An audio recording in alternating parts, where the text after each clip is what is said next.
Meeting of the County Commissioners to order. We could all rise for the Pledge of Allegiance. I pledge allegiance to the flag of the United States of America and to the republic for which it stands, one nation, under God, indivisible, with liberty and justice for all. And for a moment of silence tonight. We don't have anything locally, thank the Lord, but there's been some tragic events that's taken place across the world, like Hawaii, Libya, Morocco.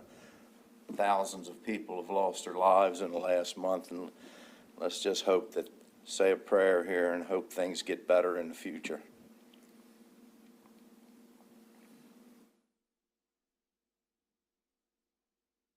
Thank you very much.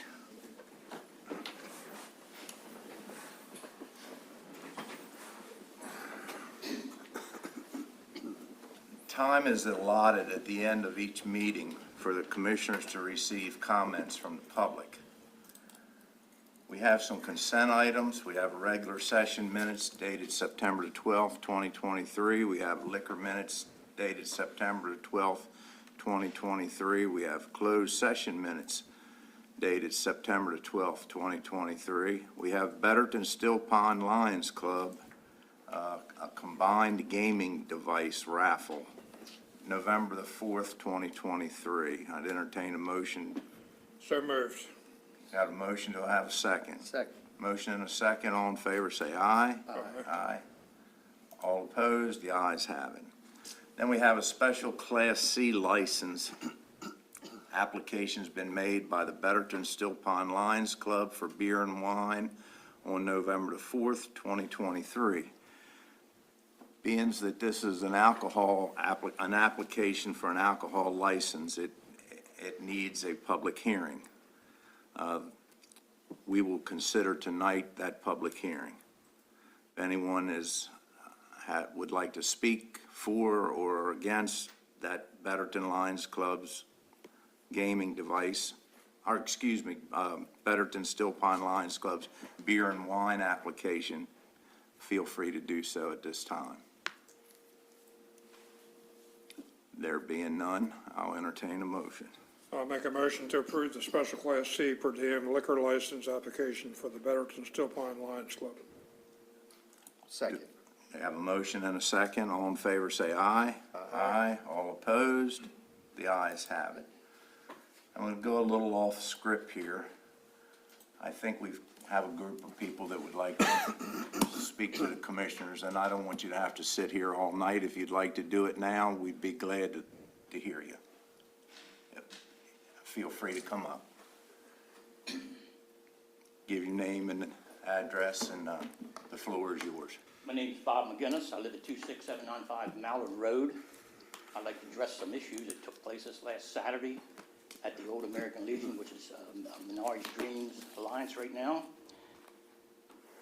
And I have not spoken on this issue in the past hearings and meetings regarding the Old Legion and Menards Dream. I have lived in the Chestertown area for the past 80 years.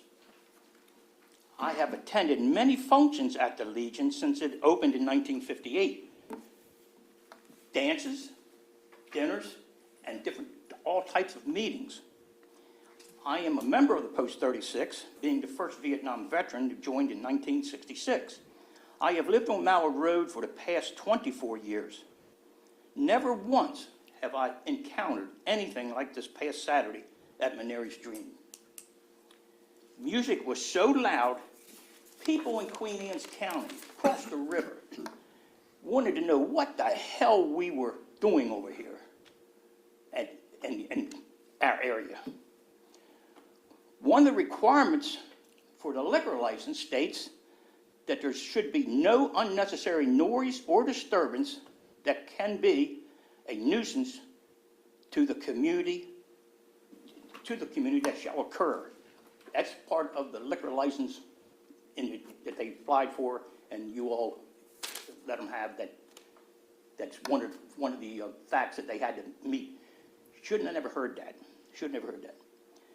As a resident, as our residents back there, we should be able to enjoy our homes in peace and quiet.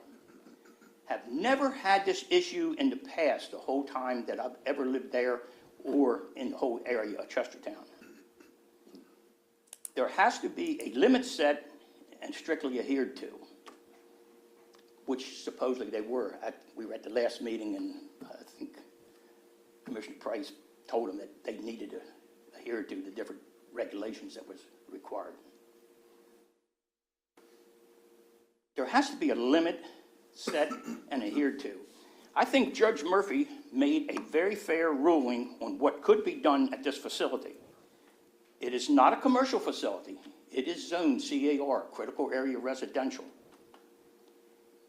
But maybe they haven't read Judge Murphy's ruling.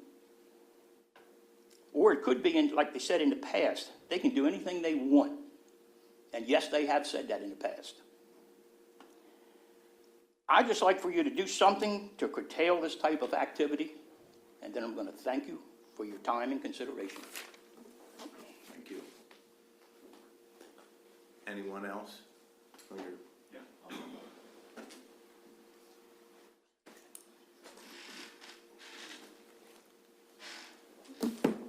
My name's Jerry Dockstader. I live at 26875 Mallard Road. And Bob has covered an awful lot of the topics I wanted to cover tonight.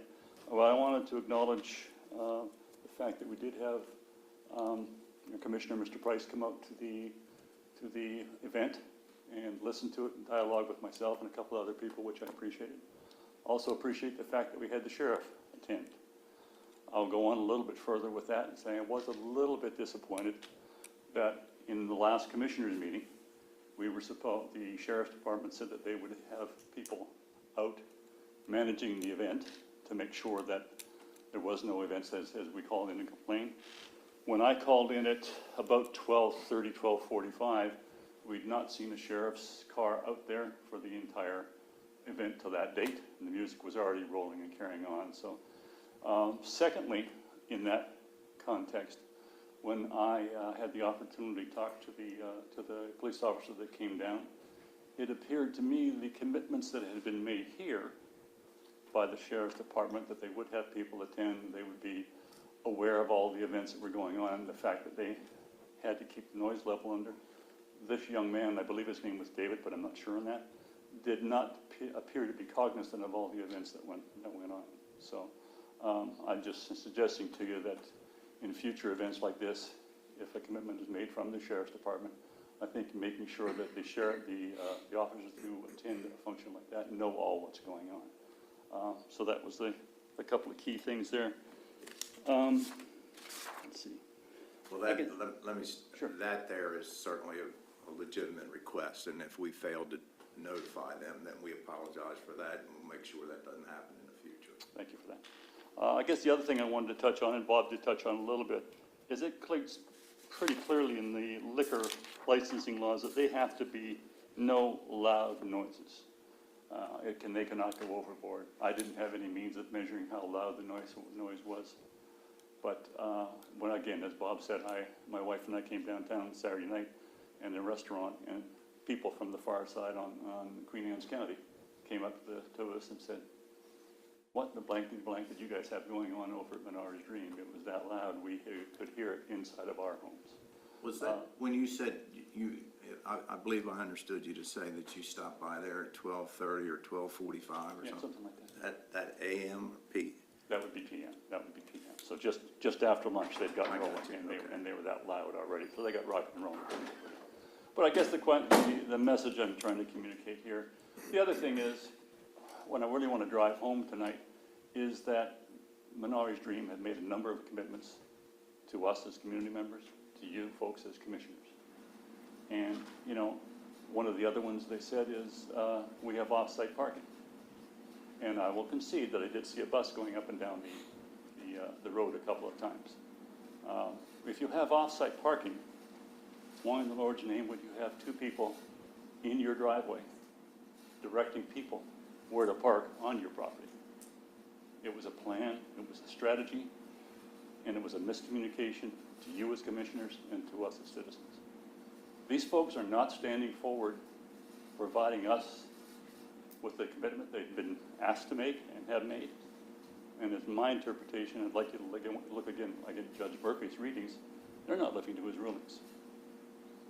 And I'd ask you to take a look at that and make an attempt to enforce that for us, please. Well, I thank you for that, and we have not had the we've never took the opportunity or had the opportunity to read that. I mean, I know it was, he ruled on it, but I can't sit here and tell you that I know some of the stipulations that was in it, and maybe we need to refresh our memory. I do have a copy with me if you'd like to have it. When you leave a copy, I assure you that we'll all read it. Okay, all right. Thank you, folks. Appreciate it. Thank you. Jerry, before you leave, I'd like to try to answer some of your questions that you presented here tonight. As you know, you called me about 3:15, I guess, Saturday afternoon. And at that point in time, the sheriff's office had been out there, from what I've been told, 4 different times. I decided to get in my truck, Yep. and my wife and I drove there, and it was my intention to see it firsthand. And you're right, they had people directing traffic as you come in, and they had people parking cars and all that out on the front lawn. I then walked to where the gate area was with my wife and had full intentions on actually going inside the event to see what I could see, if everything was being done properly. I have later found out that our liquor inspector was there often at some point during Saturday's event. She's reported back to at least me at this point that there were no violations observed as far as the liquor license goes. Now, you mentioned in your presentation about the loud noise. I don't know whether that's in the liquor law or not. I'm not doubting your word, but I assure you that I'm going to take a look at that. And if that in fact is in there, they certainly violated that part of it. And I would you know, it was extremely loud. It was really very loud. But it was 3 o'clock in the afternoon, and it makes it difficult for law enforcement to actually be able to do something about that at that time of day. Now, had it been 10 p.m. or 11 p.m., then that would give us a little more, when I say us, law enforcement, a little more ground to enforce, as long as we had a citizen that was willing to prosecute. Because most people don't realize that a police officer, when they're working, their peace cannot be disturbed. In other words, they can't enforce disturbing the peace. But with a citizen's complaint, you have a copy of the law? Well, no, but I got it written right from the license thing. And it I'm says, I'm no unnecessary noise or disturbance could be a nuisance to the community shall occur. And I'm not doubting what you're saying. That's a direct quote. It is I can quote. confirm it. It's Don't right. You did doubt me. She's got it. No, You did doubt me. I'm not doubting you. You can feel the way you want to feel, but I want to see the factual information in front of me before And so we're I clear. agree that you're correct. So we're clear, John, our communication here tonight is say, hey, the flag is still up, we've got an issue. And I We'd understand like you guys to jump in and do what you can for us. That's really where we're after here. It's, we don't want to, we had to take action once, we don't want to take action again. We want them to be compliant with the same restrictions we have as community members. It is a restricted zone. They have to have a certain behavior as we have to, and we want them to comply to that. And if you look at the accumulation of facts, the parking, the noise, things like that, it clearly states, in fact, that they're not complying. And I think we need your support and help to do that. And that's really what we're asking. I do have one more question for you, Jerry, before you leave. After I left, was there a period of time that it did lower the volume? Well, I think when you and your wife Sherry, who's much better looking than you are, by the way, No doubt about that. No doubt. Nobody's disagreeing. Nobody disagrees with that. So, when you and the sheriff's officer was in, about the time both of those events happened, because you were very close to each other, the noise level, Emmett Duke and I were sitting there talking about it, and then the noise level went down. As soon as we saw the sheriff left, and then you left, I would say within 20 minutes, the noise escalated back up to where it was. It was that evident. They were just, I was just curious, because after I left, on my way to my next stop, I actually made a call to one of the people that were listed on the license and asked them, because I had no way to actually reach Paul II or anybody else there, but I did call Ms. Arlene Lee and asked her to reach out to Paul II to try to get him to turn it down some, because it was loud. yeah. And, you know, whether you like the music or not, it was extremely loud. It wasn't 80s rock, I can think of that. And I will take a look at the liquor laws. To do that, look at Murphy's letter and just get an And we'll idea keep where that in we're mind. coming from. Out of curiosity, when did the music subside for the night? Well, again, we went up for dinner. When we came back in at about 6:15, it had subsided. It didn't exist. It had shut it down completely at that point in time. And I would say there was probably at one point in time 100 cars sitting on the grass out front. The parking lot, the paved parking lot was fully full. I'd say 100 cars. That on the grass, it was probably down to 30 cars, and there was calm and quiet. So, I'll leave this with one of you, and I can get more copies if you want. Or we can make We can copies. handle that part of it, but thank you for your, and by all means, if someone else has got something to say. Eric Cauliflower, 26821 Mallard. Just to follow up a little bit more about the parking. In this forum, before the permit was issued, Ms. Wilson went through very clearly the inability for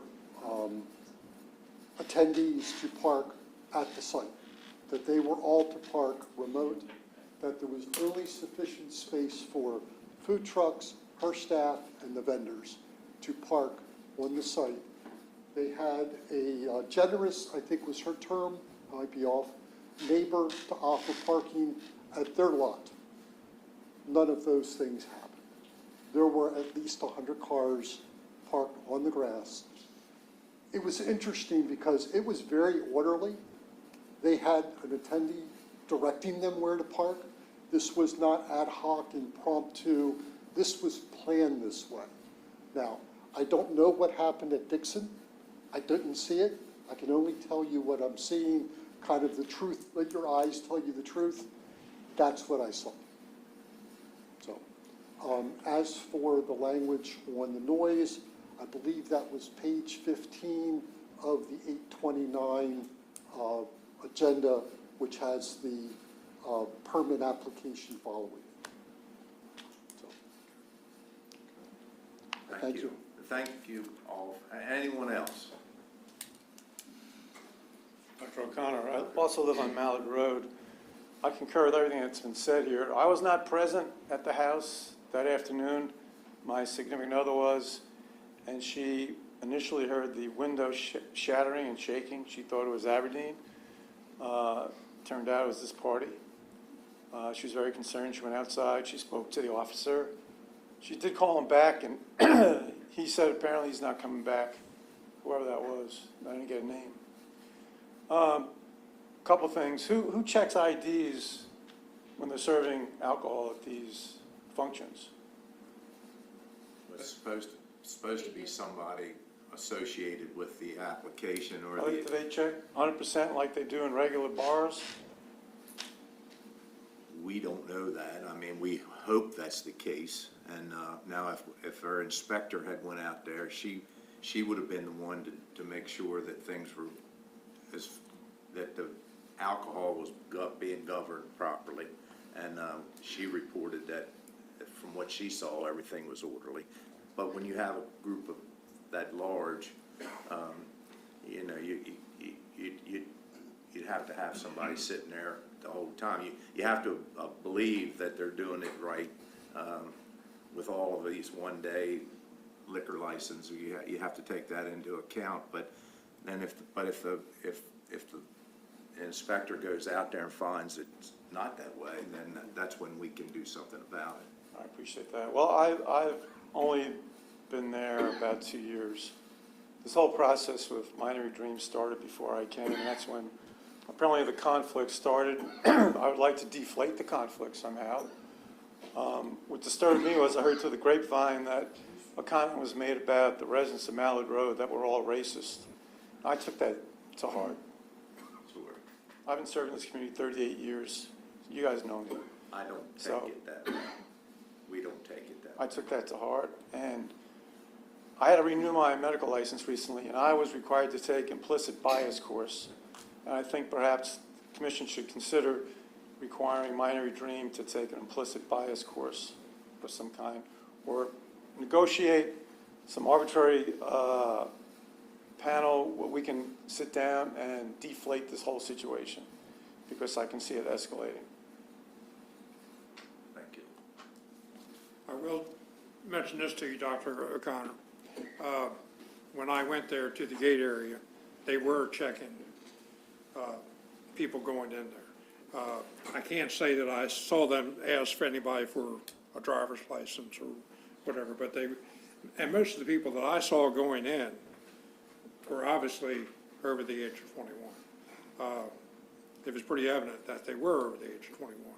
I'm not saying that there weren't others there that I didn't see, but just my own observation. It was a middle-aged crowd. Thank you.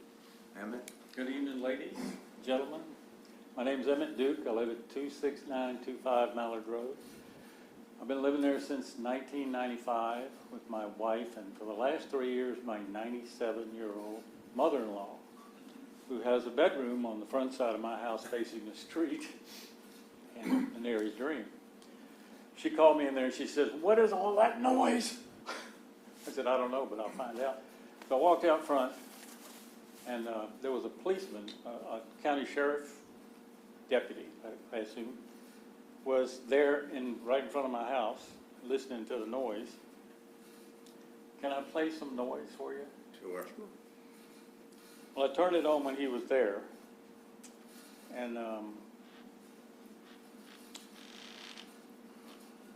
see if I can find it now. I don't normally record very much. Manery's Dream. Let's see.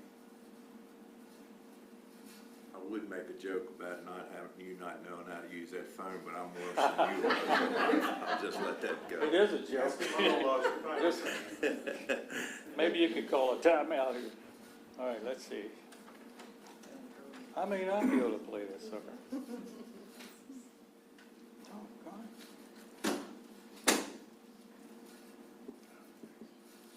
Well, I didn't practice, so I guess it ain't. Oh, look there.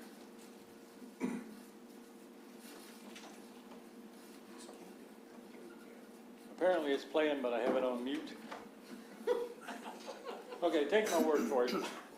And John was, Our want to try? technical. Oh, Yeah, this is just for entertainment purposes anyway. There you go. she likes to make people like you and I look stupid, that's what she likes to do. It's easy with me. You know, after this happened, I didn't have a decibel meter on my phone. I do now. And next time this happens, I'm going to tell you how many decibels there were, because it was loud. John was there. I think it's pretty well substantiated Yeah. that the music was loud, and I don't have any reason to not believe it. I think you recorded yourself.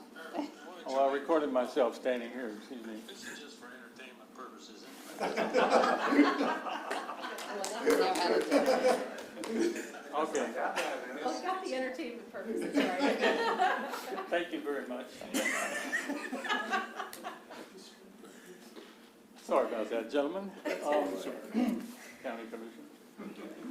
I just got to say a few things they didn't say, and everything they said was true, and you know it's true, including the thing about the part in the liquor license. It says there can't be any unnecessary noise, which I guess the next time they apply for a liquor license, you might want to bring that up. I don't know what you're going to do. I don't know how you solve this problem, but we live in a really quiet neighborhood. There is no through traffic. Emmett, if I could, I mean, we all, you know, we give out these 1 and 2 day liquor licenses all the time to Yeah, all kind of yeah. nonprofits and stuff. And this is a little bit different case because I'll be totally honest with you. I didn't realize that there was, I mean, they are under court order to do certain things and not do certain things. We will have to take a better look at that because we don't, you know, we're not privy to that until there's a complaint and then we go look into it. And as you've brought it to our attention, there's obviously, if the judge says no unnecessary noise or, I don't think the judge said that. The liquor license says that, but I don't know what the judge said about noise.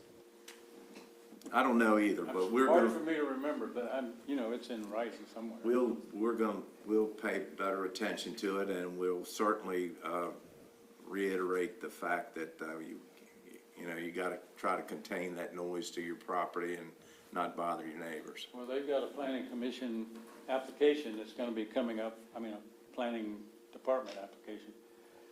They wanna build a bandstand out there, right where the band was. So that's just gonna be coming up in the pretty near future. I looked at the plans yesterday. They're calling it a educational platform and entertainment, something like that. So, you know, the American Legion never had outside bands. They're not supposed to have any extension. One of the things the judge said was there can't be any extension of the uses, because there's a bunch of uses that was listed. Can't have any extension or expansion of the uses. Well, an outside band, I think, violates that order.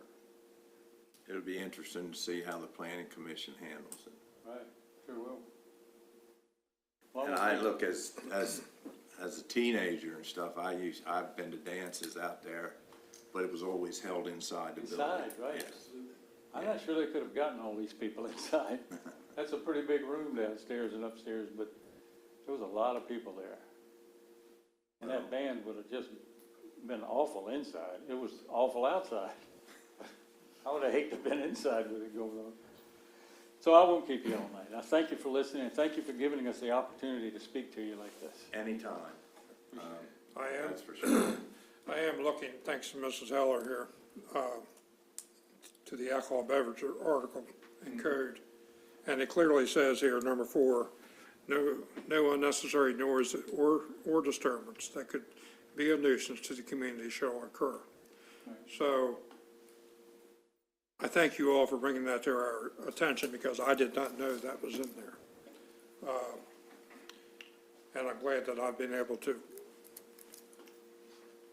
acknowledge that it is there and that for future requests from any particular organization,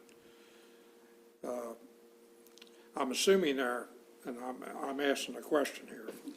I'm assuming that our alcohol beverage inspector could shut a event down if there was unnecessary noise or as a violation of the article. That's a good question. What constitutes I noise, think, right? right, I think that would be I think that there are things that could be more clearly violated and proven, whereas this one's harder to prove, This so. wasn't hard to prove if you were there. I can assure you that. It was loud and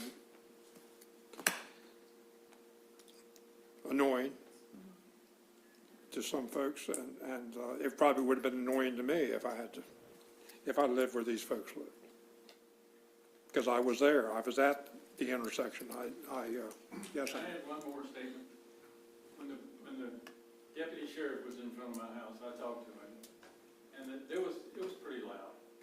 But when he left the neighborhood, it was like they said, "You people back there just go to someplace," because it got really loud. They cranked it up for about the next 2 or 3 songs.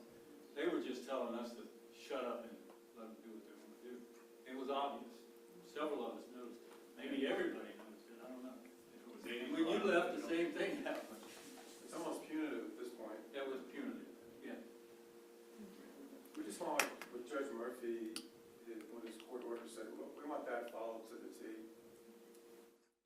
Yeah, that's my next Next up. one, is to see the court order. I know I've had conversations with Eric, and I've had conversations with Jerry about it, and I'd like to maybe have a copy of that to take home with me. In the meantime, I'd like to make a motion that we write a letter to Menary's Dream. Tell them that we hope they had a successful event. We're not sure that, or this is the way I feel, we're not sure that we will be able to consider any additional requests for alcohol licenses because of the issue with the loud noise, if that makes sense. Do we need to add that there have been complaints, or does that? Yes, I think that should be mentioned in the letter. Sure. That there were numerous complaints. To me, this is the second time that they haven't followed the rules. But quite honestly, I didn't know the rule about this either. So thank you for, One more comment. I understand one of the statutes in Judge Murphy's court order was that they can do only what had been done previously at the American Legion and no more. Like what Emmett said, I think they're going outside that statute that was in his court order. I would venture to say the area they had roped off was probably a good 2, maybe even 3 acres area that they had roped off, or used that yellow tape. So, I think, and I also think that maybe we ought to have our attorney take a look Take at a look at it. Judge Murphy's decision and explain to us what's in it that we might not be aware of. So, again, thank you all for coming in, and please don't hesitate to keep us informed of what's going on, and we'll see if we can't make things a little better. so I made a motion to send them a letter. I don't know whether anybody wants to second it or not. Second. We have a motion and a second. All in favor, say aye. Aye. All opposed? The ayes have it. Thank you all. Thank you, appreciate it. Appreciate it. One more quick question. No, that's it, man. If it's about your cell phone, I can't use mine either. Oh, yeah, think of that. If they violate Judge Murphy's order, who enforces that? Well, if it's a planning and zoning violation, which probably would be, we have an enforcement team that will actually enforce it. This kind of violation probably will never happen again, because I don't think they can follow the rules, unfortunately. Well, then you're gonna enforce that part, right? County Commissioners. Well, I'm only one vote, but Okay, throw you up here. Well, Thank you very much. the board will obviously follow up on the complaints, and we're making them aware of the complaints, and hopefully they'll police their own self. And from here on out, we'll see. Commissioner Price, sorry, but I was quoting it word for word. Yes. you were, let me just clarify something. But he didn't. You were 100% correct. Well, thank you, and I apologize. No need to I apologize. was reading it word for word. I just wanted to verify on my I end, think that's you all. did that, thank you, too. I did. Thank you. Have a good evening. Hope we don't have to be back here again. Well, Come back anytime. it's good to see you, but we hope it's not for the same Not for thing. this issue.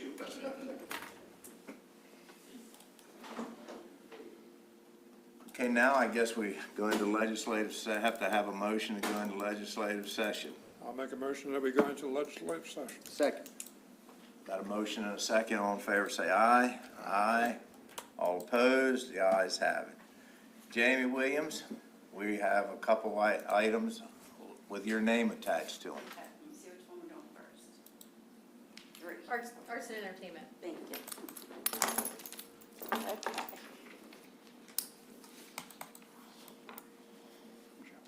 So, yes, good evening. We're going to do Code Home Rule 3-2023.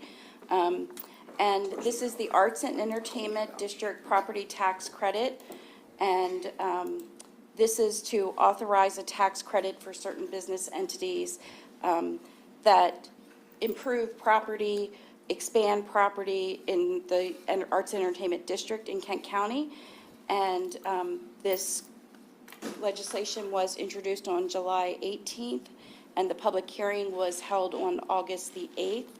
I can read some background information if you'd like, or if we are okay with it. There was no testimony, as I remember it, against this. It was some people talking in favor of the bill, but I don't think we had any Correct. opposition at all. Yeah, and this was a loose end, basically, a Right. state program, and that we just didn't follow through with getting it in the county code, local code. So this. But just Yep. to clarify, it is for the arts and entertainment, and they get breaks on their property taxes of where they go above and beyond what they already have. Right. They're paying taxes, but anything that's added to it, they get this tax break if it deals with the arts and. That's exactly right. It's on the increased assessed value for a certain period of time. Okay, And- well, let's deal with that then. Okay. I'll make a motion, or I entertain a motion, excuse me. Sure you don't want to make the motion? I could, but they would frown on that probably. I'll make a motion to adopt Code Home Rule Bill number 3-2023, Arts and Entertainment District, property tax credit as presented. Second. I have a motion and a second. All in favor, say aye. Aye. All opposed, the ayes have it. Thank you. Thank you. And then we have Code Home Rule 4-2023, which is the residential sprinkler tax credit. And the purpose of the amendment is to extend the expiration date of a real property tax credit when a sprinkler system is installed.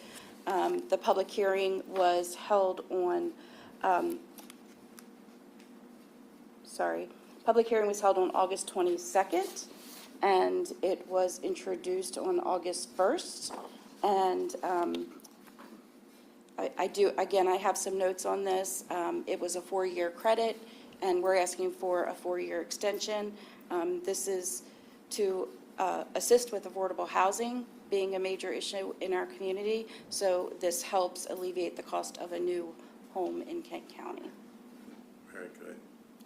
I can entertain a motion. I'll make a motion to adopt Code Home Rule Bill number 4-2023, residential sprinkler property tax credit extension as presented.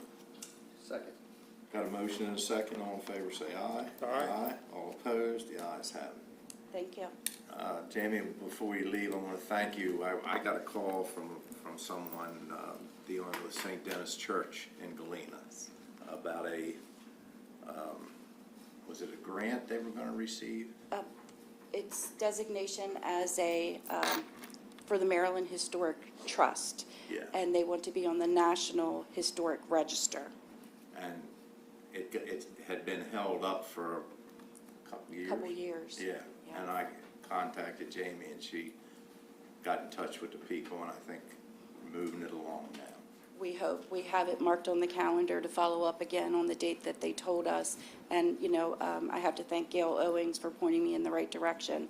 I reached out to her to ask, who I should call, and she was able to provide contact information for us. Very good. So- Well, thank you for your help. You're welcome. Thank you. Thank you. We have our next appointment, Mr. Harry Kettner, is a captain for the Kent County Sheriff's Office. Good evening. Good evening. I am here on behalf of the Sheriff's Office. The Sheriff's Office previously applied for a grant through the Governor's Office of Crime Control and Prevention, which is the Police Accountability, Community, and Transparency Grant Program. So that is considered PAC. That was to cover the cost for body-worn cameras for all of our deputies, as well as in-car camera systems for new vehicles and existing vehicles. We accepted the grant, and I am here to get approval to purchase 8 in-car video camera systems for our vehicles, which are Axon, which would work together with the body cameras that the deputies wear. It has been through procurement, and everything has been approved. So I am requesting that the Axon contract, which looks like contract Q 463834 45182 764 DF be approved to purchase 8 in-car camera systems, and that the contract be signed, and it will be in the amount of $105,000, $932.40, and that is completely covered by the grant. There's no match for the county. It's just completely covered by the grant. Very good. I entertain a motion. I'll make a motion to approve the purchase of 8 in-car cameras to be paid for with money from the PACT 2024-0034 grant through the Governor's Office of Crime Control and Prevention, and to sign the fleet statement of work between Axon Enterprise and the agency. Second. Got a motion and a second. All in favor, say aye. Aye. All opposed? The ayes have it. Thank you. Thank you, Officer. gentlemen.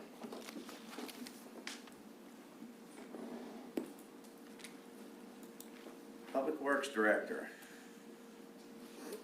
Mike Moles, Water and Wastewater Division. Good evening. We're here to talk about the Millington Wastewater Treatment Plant Design Contract. That's correct. Requesting approval of a work assignment under an existing IDIQ master agreement. This is for indefinite delivery, indefinite quantity. It's an agreement we have with several engineering firms to do different services. This is to prepare the design plan specifications and permitting for construction replacement wastewater treatment plant for the Millington service area. This is the work assignment number 2. Work assignment number 1 was the feasibility study that was done by KCI. Work assignment number 2 is in the amount of $785,000 for doing the design project. And this funding is coming from a $1,081,000 Rural Maryland Economic Development Fund grant that has previously been approved by the commissioners. That come from the Upper Shore Regional Council, That's right? correct, That- yeah. That's the money that's paying for that. Yes. Mike, look, I'm all for this project, and we're probably going to approve it. Are we sure that we're covering ourselves as far as, I mean, I don't know that we didn't bid it out, did we? Or, Well, we've gone through a procurement process to establish the firms that we utilize for under a master agreement. So they're already under an agreement okay, to do that. So that process, we qualified firms that had the abilities, the experience to do that, and then we select those firms for different projects that we've done, such as the Wharton Lagoon project. That was one of them. The Kennedyville Pump Station, using this suite of engineering firms that we can work with.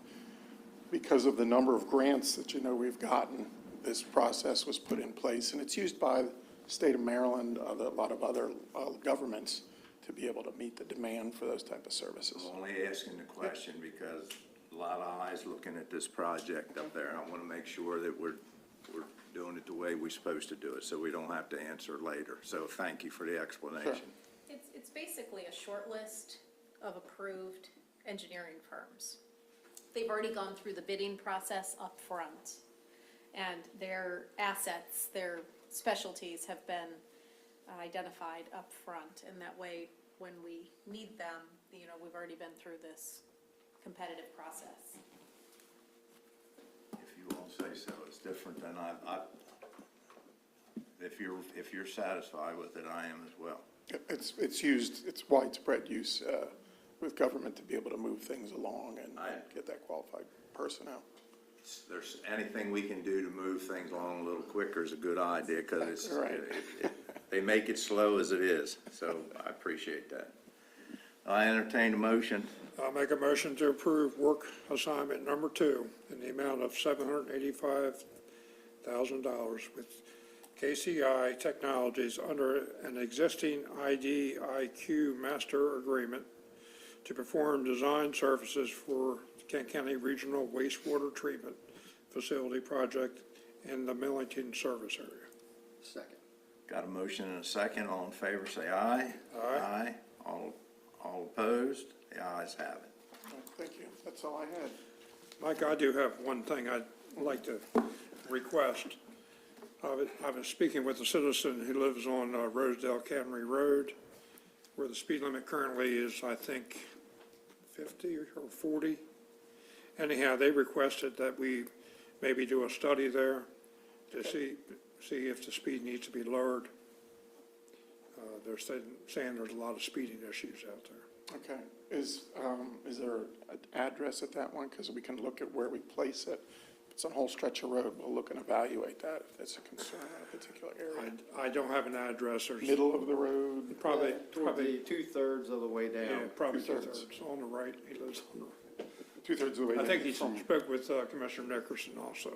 Is it two-thirds of the way down from? What From part? Still Pond. What is it? From Still Pond. Okay, from Two-thirds Still of it, Pond. Towards Okay. Betterton.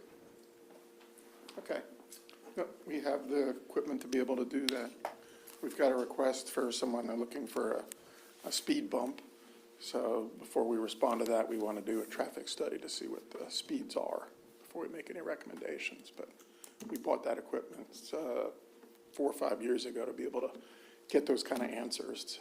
Two things. One, where is that request from? Can we ask that, or? It's up, I'm trying to remember the name of the development, right outside Galena, where 313, 297 coincide right Maybe there. Shorewood Estates? What's it called?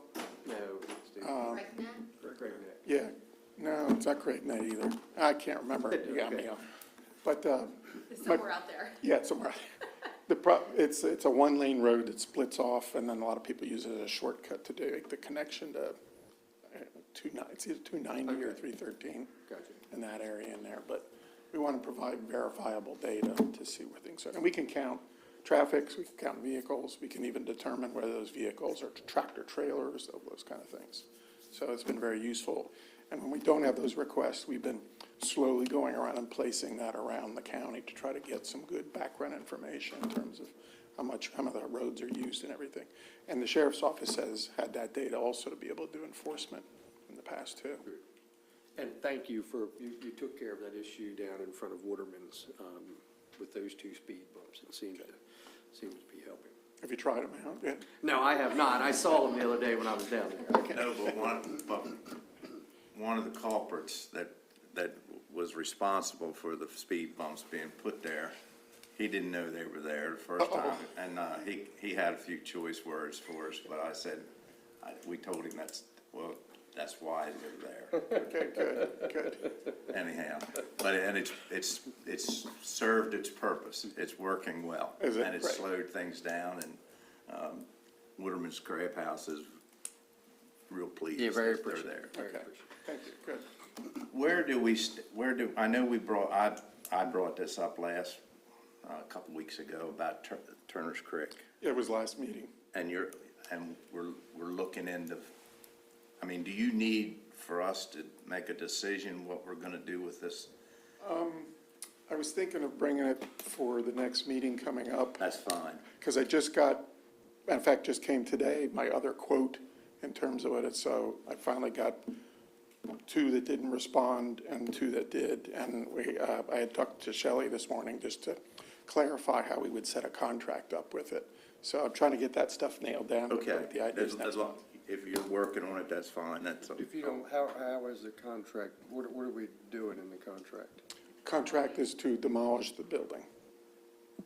But have we contacted anybody to do it in such a fashion to save some of the, That's the difficult part that Mike has been navigating. It's hard to find someone that is interested because the wood is so, and the I-beams are so precariously placed. You know a contractor that might be interested in yeah, taking I don't, it down? it might be a conflict of interest. Well, what we're doing is the entities that we're looking at will recycle the wood if they can, but that goes towards reducing the price and cost of doing the demolition. Okay. So that's being parlayed into that effort, so. I mean, I guess you could go up and ask them, hey, I'll give you $5 for this or something, but that's really, we did reach out so that the potential for taking that historical wood and repurposing it, we specifically looked at companies that could do that. Is that what you're asking? That is what I'm asking. Okay, Yeah, yes. yeah. But I'm also thinking that there were some of the historical society people that were here were interested in trying to keep that wood local to help with, or possibly. They haven't, I'll reach out to them, see if they know another direction we can go with someone who might be interested in doing that, but, Yeah, the issue's going to be what to do with the wood. Once it's brought down, we don't have a place to really store it. well, that's why I'm saying it on them, not on us. So, Was his name Jeremy? Yes. Actually, when I was in Millington, Jeremy and I spoke briefly about this. Okay. Because they had heard that we were thinking about demolishing it. And I suggested to him to reach out to the county commissioner's office and come in on the agenda maybe next week, or whenever we can get him in Bill here. had mentioned that He- he had reached out to Bill, and I said, Mike is looking to be on a very eminently, an agenda, and to coordinate with Mike about Okay. which agenda that would be. So, but he still wants to try to do something. I would like to give them the opportunity, because they did, I don't think we're gonna be able to do what they want us to do unless they come in with a briefcase full of money. But I just think that I'd like to see them have an opportunity, if we can do that. One more opportunity. Well, right, I mean, if we can, that's all. And look, I think I mentioned it to them when we talked about it the last time. I think it certainly deserves something up there speaking about the building and what it stood for and why it's there, and some history to it, maybe some pictures. I'm certainly sympathetic to that, but I think for safety reasons and stuff, something's gotta happen there. And I certainly ain't, I'm not an expert in it, I just know it's sitting there like it is not good. And But I would be willing, and I think the entire board would be willing to work with anybody that comes up with some good ideas of how we can remember this structure. And And for what it stood anybody, for anybody that might be listening, I know the three of you certainly remember, but what we found out from DNR is that we don't have to have our plan in place yet to demo it, because we were as well very concerned about the safety, but we don't have a plan in place yet. And there's about $60,000 that has to be spent right there in that area. And those plans have not been made yet as to what that would look like. but that could address what Mr. Fithian is talking about. Correct. There'll be funding that we'll have to put in the budget to Absolutely. be able to do those kind of remembrances, the Right. plaques. Yeah, something. Interpretive like that. signage. Right. And give it as much as we can, do as much as we can do with, obviously, if it stood for something, we want to remember it for that. And I'm willing to go as far as we can, but I think we can do better than letting it sit there and looking like it does. That's all. Okay. The other thing, last week, I think I mentioned about, I had been contacted about a company that wants to would be willing to build a cell phone tower.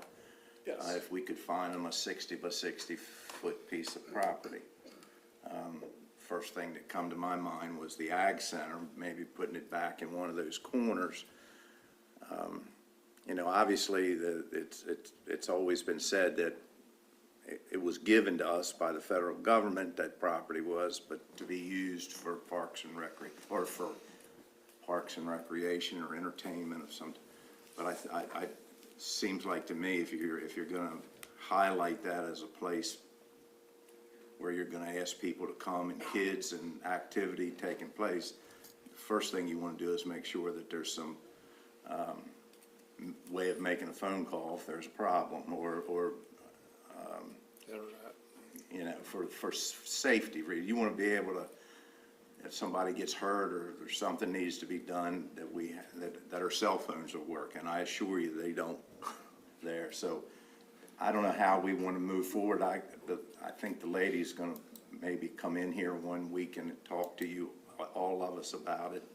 Yeah, I got the information, I guess Tanya sent me, or Sandra did, so we've looked into the thing. There is actually a cell tower sitting down at the Nike base that IT got from somewhere.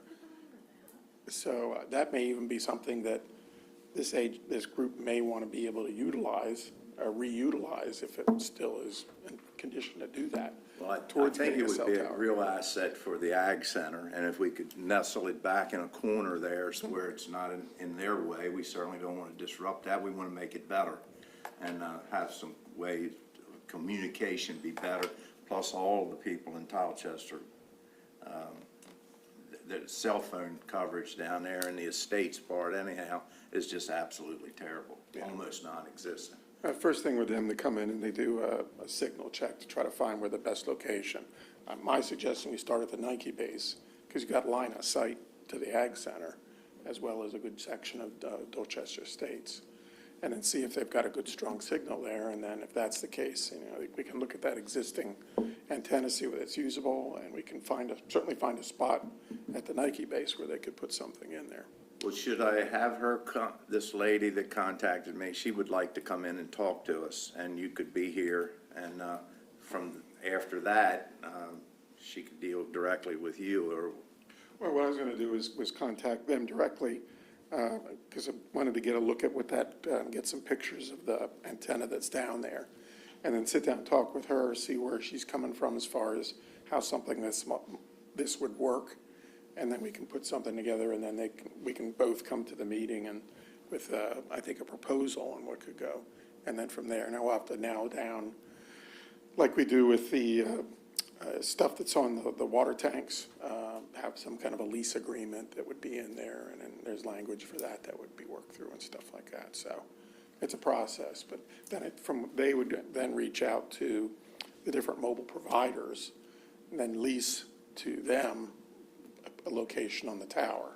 So they make their money through that, and then we get some revenue from leasing the land. right.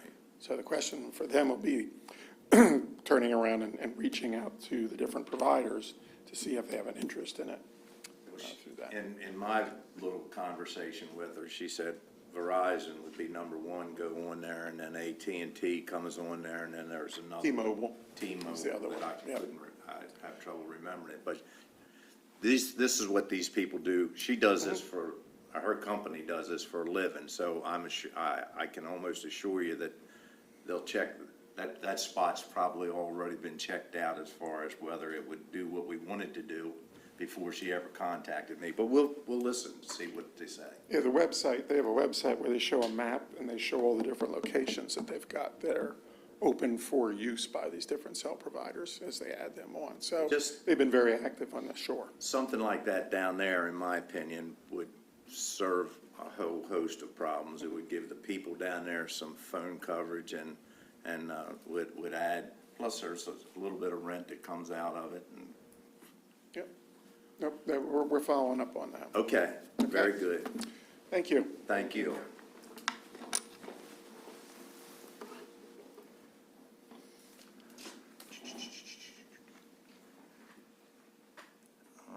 Shelley? Okay, so as you know, we had a 5-county meeting last night to discuss the Queen Anne's Technical Building renovation that is proposed by Chesapeake College. Chesapeake College, Dr. Coppersmith in particular, has requested a letter of intent for each of the counties to show positive intent toward this project.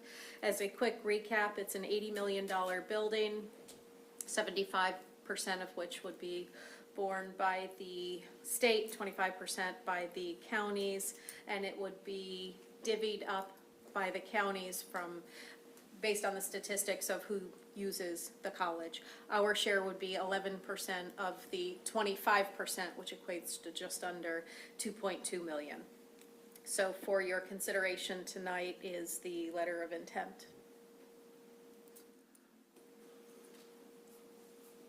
Well, let me first of all say, anytime you get a project that's a couple $1 million, the sticker shock, you got to, but I don't think it would be as bad as what it sounded like in the beginning, because, I'd like to have a conversation with Pat about I think Pat has, I spoke to Pat a couple days ago about our finances. They, our revenue is gonna be much stronger than what we had anticipated, according to Pat. A minimum of $1.5 million probably, and maybe more, that we didn't expect to get. I would think we could consider maybe using some of that, not all of it, half of it to buy down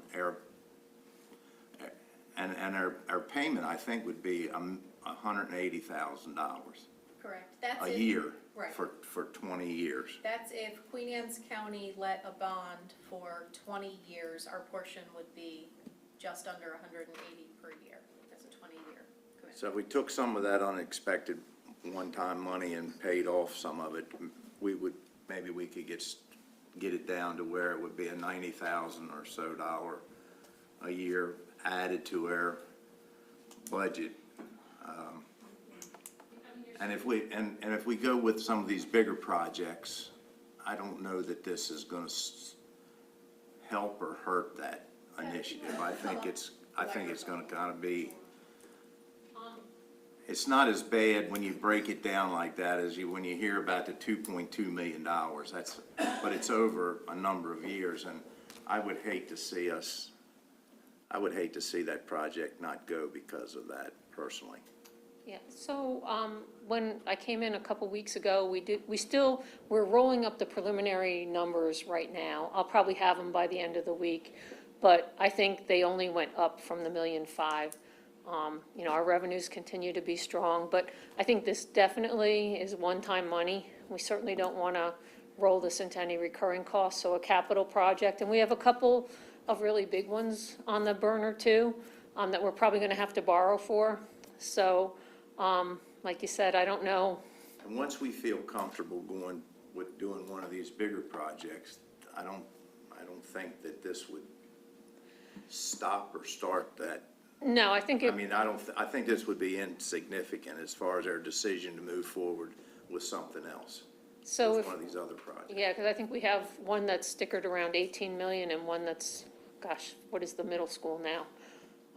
I'm afraid to, so whether we were to borrow, you know, Somewhere between 25 and 30. and 30, if we were to borrow 30 for the middle school or 28 for the middle school, the difference in the debt service would not be that significant. Same thing with the 18 million. If we borrowed the 18 million for the other project or 16 and a half, the difference in the debt service, because we'd probably finance it, quite honestly, we'd try and get 30 years if we could. The life of the building, you know, would be at least 20. One other question, and you may not know right off the top of your head, but the community center, which we pay, our payment on that community center is $600 and some thousand, if my memory serves me. 625. $625, and it will be paid off when? About 4 or 5 years? I want to say 28, but I can check that for you. It's coming up. It's within the next 4 or 5 years, yeah. Maybe. I think it was 28 or 20, somewhere between 27 and 29. That's pretty close to Yeah. 28. Yeah. Yeah. I'm hedging on both sides because I can't remember. I can get that figure for you. But I got to admit, when I first heard, you know, and of course we got this Kerwin sitting on our shoulders, that this is totally unknown what's going to happen there. It's got everybody scared to death. But I think we can work this out. I hope that it's much easier to handle. I mean, $90,000 or $100,000 additional money, not to take it lightly, but added to our budget we've done it lots of times, and the world didn't stop turning. We made it, but. Yeah. Well, we always, you know, we're going to see a moderate, we should see growth in property tax. Nobody's really sure what's going to happen with the income tax. We really didn't expect it to be up where it is now. But I could probably give you an estimate of the numbers. I might be able to have a preliminary number for you next week if you really want to see where we stand right now. But like I said, it would only go up from that $1.5 million. Well, I think that, you correct me if I'm wrong, gentlemen, but we wanted to just postpone this till next week, and it would still give us time to write that letter if we decide to go forward? Was that what I heard? That would suit me. It would suit me too, if it give us a chance to get a little bit, better financial picture from Pat. Okay, and I mean, if you wanted some debt service numbers on the other projects, what they would look like, we could certainly put together any other information on any of our, our 5-year plan that you would find helpful. That would probably be helpful, Pat. Yeah, Ms. I Pat, think but it would be helpful. I don't know how we'll ever do 2 projects at one time, but that's just me. Maybe we can. I mean, major capital projects. Yeah, this is really not a major, this is not a major capital project. In the very beginning, look, I thought, wow, of all times, with all this other stuff that's going on, especially the unknown of Kerwin, and then here we are, it has this thrown in our lap. But it is a great project. It really contributes to the county. We all know that. And we all would love to see it take place. I personally think we can pull it off and won't interfere with none of our other larger projects. And we almost never get the opportunity to leverage this kind of state money for a local project. We certainly don't here in Kent County, so the fact that we can leverage, I forget what the percentage was, you said the state was kicking in. 60-some million. 75% of the state. 75%. We never get a chance to leverage those kind of state dollars for our projects, so that alone is exciting. Plus, last night, Delegate Jeff Grice was on the call with us, and I've never heard a delegate, but he was go that far, but he was reasonably sure, way I heard it anyhow, that he might be able to get another 10 or 15 million towards that 25 million that that 25% that we have to come up with, which I don't know how we could say no to leveraging that kind of money. that would be hard. He thinks it's strongly possible, it's very likely that they'll be able to kick in a little bit more. Most of the time, you won't have people commit themselves like that, but he mentioned that 2, maybe 3 times last night on our conference call. So The 2.2 could go down. I have a question that I'd like to have an answer to. I don't know whether we can have the answer tonight, but when this was first talked about 2 weeks ago, I think I remember someone saying that all 5 counties have to be on board. And we heard last night from Dorchester that they're not. And then I heard Shelley last night say, well, there's 5 counties and 3 are yes and 2 are no, or 1's no. Is that going to stop the project? Because I don't think anybody can force Dorchester to pay. So, yeah, we could. yeah, they can, I think. It is majority rule on this. Caroline County had initially, I don't know if they're still 100% on this, but Caroline County had said that they would not say yes if another county said no. So for example, if Dorchester said no, and Caroline also said no, but the other 3 counties said yes, then all 5 counties are committed for that local share. And that's actually what happened with the HPAC building, which was pre my time here. I think it was in 2012-ish. Dorchester said no. The other 4 counties said yes. They basically had to come up with the money. Now for the letters of intent, this is not a budgetary commitment if you sign that letter of intent. For the letter of intent, it says that you are intending to fund it, so you need to have a good faith idea that you're really intent on pushing it through, making it happen. And the stronger those letters of intent are, the more committed we seem as a 5 county, probably the more likely it is that this will continue to move forward on the state side. If only 3 counties say we're definitely in, we might lose some of our footing in the ranking system. And right now we're second on the list of the unfunded ones. There's a number of them that are funded and they're above us, but we're second on the unfunded list. So we could get bumped down that list.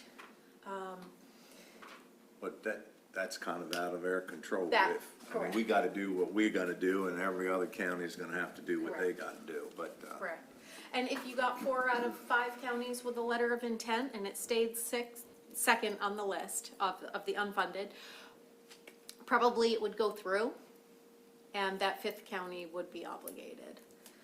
If, catastrophically something happened and 2 counties had to drop out at the last minute and, the letter of intent is just that, it's a letter of intent, it's not a formal legal commitment. Do we have any new information from our neighboring counties, Caroline and Dorchester, from last night's meeting? No. Caroline's already voted yes, No, I- no, Caroline did not. I'm sorry, Queen Anne's has already voted yes, they've already got their letter of intent signed and sent in. and Talbot has. Talbot, I strongly suspect will, but they haven't yet. They're gonna review it on the 26th, which is our next meeting as well. Dorchester is claiming that 4 out of the 5 council people are a no, so they probably will not be sending a letter of intent. And Caroline, from what I heard on that call, was kind of on the fence, so I'm not sure where they're gonna land. They tabled it today until next week. Huh? They tabled it today until next week. So I want to go on the record saying that, I think I support this building. I think it's exciting. I think it's needed for the Eastern Shore of Maryland. Having said that, I want to I was elected to represent the citizens of Kent County, and we can't forget that Kerwin's out there. And none of us know where Kerwin is, unless Mr. Matthews probably knows as much as anybody. I'm teasing. And I want to support this project, but there are some questions that I'd like to have answered. Number one, I think the cost of this, I've never built a building of this magnitude, but I think the cost of this building is high, way high. And that was also pointed out by, I'd like to see them, have a very competitive bid process. And personally, I would love to see, I know that there are people here on Eastern Shore that could tackle this project, particularly collectively with subbing stuff out and stuff like that. So I'd like to, I don't know that we can. Legally, they have to bid it out. I understand, but I'm just saying, I think that this is a big number for that building. And secondly, I would like to get some verbiage in there or a binding, some sort of language that ensures that Chesapeake College and Kent County Public School System grows their relationship. I've been told that in the past, that it just isn't maybe what we as Kent County citizens would like it to be. So I would like to if we're going to go all in, then I want them to go all in with our school system. did you bring that up last night? Now, I asked them. Because We did Cliff definitely Coppersmith, circle. he spoke to that. Yeah, and that's right. And he gave us his assurances. Yes, he did, yeah. That, I he think would be Chesapeake- fully involved with the school Right. system. I think Chesapeake College is embracing that wholeheartedly. I think where the hesitation has been is with the school systems, because if they were to share those students, they would likely lose headcount. And they've been very reluctant to sign on to that. And as it was pointed out last night, that was pre-pandemic. Right, yeah. And I don't understand it, but there's something in the Kerwin plan that Caroline even pointed out, that this trade school So I would help them. This could I fit addressed into- that Yep. today. Or We, cut back on the amount of money that they'll have to pay for. Kent County already meets the CTT standard. We already meet that because, and not to say that there isn't more offered at this building that could enhance, but Kent County already meets those requirements right now, and I think they're adding another one next year, computer science maybe, or computer engineering or something like that. Supposedly we're like number 1 or 2 in the state. Correct, yeah. Because he even commented that he was actually looking forward to working with our school system, because they could utilize this building during the daytime more. Right. Because most people, older people that are going there want to take classes at night because they're working. Right. And the night classes are easier for them to fill than the daytime. And so that working with the school system would be a real plus for them. So, But to echo a little bit of what Albert said, I think transportation, to get our students there with a commitment from Chesapeake College and the public schools to get the kids there. Not everybody has a pickup truck or a yeah, car. you're right. That would be To get nice down if they had, Some form of What we had talked transportation to about get them before down. is that the public school would transport them to the college. and we've And got, that's why they would share the enrollment. I guess we got 2 or 3 years to figure that out, because this, but I don't know whether we would use it, the existing building. I mean, I don't know. I mean, if the need comes, I bet you we'll figure that out somehow. So if you want to put language somewhere about the relationship with the schools, I would put it in the cover letter for the letter of intent, assuming you agree to send the letter of intent, because the state doesn't need to see that piece. The state is only interested in the Yeah, letter I of intent. understand, yeah, yeah. But we could make note of it in. Correct. In a cover letter to the college saying, Yeah. please see attached, but in addition. And the other thing was, I want there to be language that if our delegation is able to acquire some more money, that it goes back to, distributed, equally or percentage-wise to the counties. Sure. And not to, not to the project or extra stuff. Extra ones. Yes, yes.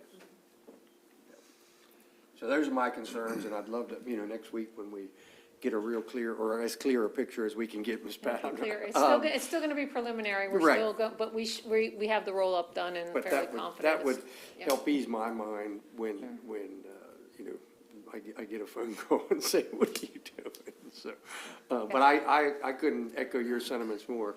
I mean, I'm new at this, but, when they're dangling out a carrot like that, it's hard to not go after it. Yeah, we don't see 'em that I don't know big that, that I often. don't know that money will stay on the eastern shore of Maryland if we don't do that, and that's important to me. I think that was Delegate Jeff Grice, kind of his message is, other community colleges have asked for this money and they've gotten it, we've never asked for it, so I think that's why he feels confident that we could receive some extra money to go toward the local share. Right. Well, he was certainly very adamant last night. He was. You don't generally hear politicians say that unless they feel like they got a chance, a good chance. That's great. So is it a good possibility that we could have the financial information by Friday? Yes. Friday, close of business? Well, so we can study it over the weekend and then call you Have it on for Monday for Tuesday. clarification. Okay. Well, I mean, do you just want the bottom line number? I mean, you just want to know, Whatever you can give us on Okay. Friday. Well, I think a couple things. Let's make sure. Okay. Only to point out that when that community center payment, I'd like to know. or when that drops off? I'd like to know when that Okay. drops off, because that frees up $625,000. Yep, yes. I mean, here we're talking about maybe 90 or 180,000 if Jeff Grice doesn't produce anything. Right. I mean, that's worst case scenario. Do you want to see debt service on the other projects? And then, Yes. Might as well. I might as well. I mean, I think we can just dust off the 5-year Yeah. plan. Sure. Okay, but you're right, when that chunk falls out, it's gonna leave, room for one of these other projects to be financed. absolutely. If not sooner. But, and then how much additional money you think we've got a chance of receiving, that we didn't expect to get? Okay, yep, we should have a good. Just keep shaking that tree, Ms. Patton. It may be too soon, but we've had a large vacancy rate, so I don't know if we could estimate the full year and see what the actual's been for the first couple of months, just to see if there could be a couple hundred extras squeaked out. So we've got really 2 solid months of salary and benefits. We can look at it. it's hard to tell if it's representative. We're still having trouble hiring. I mean, I think, and everybody's kind of in the same boat, so. You ride down Morgan Neck Road, I still call it Morgan Neck Road. I mean, you got the county, you got Brambles, you got Gillespie's, you got Cooper. I mean, there's a Help Wanted signs all the way down there, all the way down that road. So it's not just the county. No, and it probably will continue for a little while, so. Yeah, we'll definitely probably see similar savings in fiscal year '24 in salaries and benefits that we saw last year until this starts to turn So I around. understand it now, we're gonna wait till after we meet with Pat next Tuesday before we do the letter of intent. Is there I think we consensus to should- table it? You tell us. I think we table it until next Tuesday. I mean, I think it would be a good idea to draft a letter of intent, pending what we So find it's out. ready to go. So it's ready for us to sign, and you can ship it off. So he has about the 28th or And 27th. I'll get you information by the end of the day on Friday. And I'd also think it might be interesting, for at least for me anyhow, with what Commissioner Fithian suggested, that we maybe take some of this one-time money and dump it into the Listen, if we the depend on, request. yeah, because and then Oh, figure out, this is a perfect place. figure out how much money it's gonna take to get it down to $90,000 annually. Okay. What if we could get it That down could to be- zero? What if we, yeah, I mean, Well, maybe zero. And listen, That would be great. that's a perfect place to put one-time money is into a capital Yeah. project. And I We know can- you- yeah. But that's something we can decide next week when you give us those numbers, we can take a look at it and we feel comfortable. We could do the whole thing if we had to. We wouldn't have to add anything to the budget, but that's something we'll have to decide. okay, well, I'll get that information for you. Very good, Thank you, Ms. Beth. All right, very thank you. good. Shelley, you wanna report on Henry Highland Garnett alumni? Sure, there were 20 certificates of appreciation that were signed. Usually we get a list once a year, and these are signed and sent out to the residents. So they're very thankful for their commitment to the community. Very good. We have time for public comment. Anyone in the audience like to make a comment or concern or got questions? Feel free to come up, sir. You can come up, sure. Yes, no, you. Me, all right. I think you're the only one I've seen raising. I don't have a comment, complaint, or suggestion. Oh, well, I have an invitation. So you may know me, I'm Drew McMullen with Sultana Education Foundation. yes. Over the last few years, the commissioners have provided a couple letters of support that were instrumental in us securing funding for our new Lawrence Preserve, Wetlands Preserve project in Chestertown, and we are finishing that up and are going to have a ribbon cutting on Tuesday, October 17th at 11 o'clock. Senator Hershey is coming, Delegate Jacobs is coming, the Regional Director of the National Park Service is coming, the Mayor of Chestertown is coming, and if one of you gentlemen was available to represent the county, we would be honored to have you come. We'd be honored to have all of you come. So I will send an email to this effect What's the date of that? Tuesday, October 17th. Is that that Tuesday, is that a morning 11 meeting? o'clock. Blame Senator Hershey, he picked it. No, but we have one meeting at 10 o'clock and the next meeting's at 6 o'clock, so So it it's depends. 6 PM on the 17th. What is it? 6 PM on the 17th. So we can be, So I'll send an email invitation along, but I thought that'd be great. it best to just come invite you in person and to thank you again for the letters of support that you provided for that Thank you. project. That's all I have. Thank you so much. Thank you. Thanks. Now we have closed session.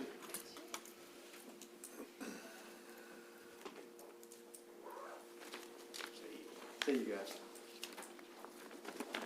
I'd like to make a motion that we go into closed session under the Annotated Code of Maryland, General Provisions, Article 3-305, little b, 1, to discuss the appointment, the employment, assignment, promotion, discipline, demotion, compensation, removal, resignation, or performance of evaluations of appointees, employees, or officials over whom the public body has jurisdiction, or any other personnel matter that affects one or more specific individuals.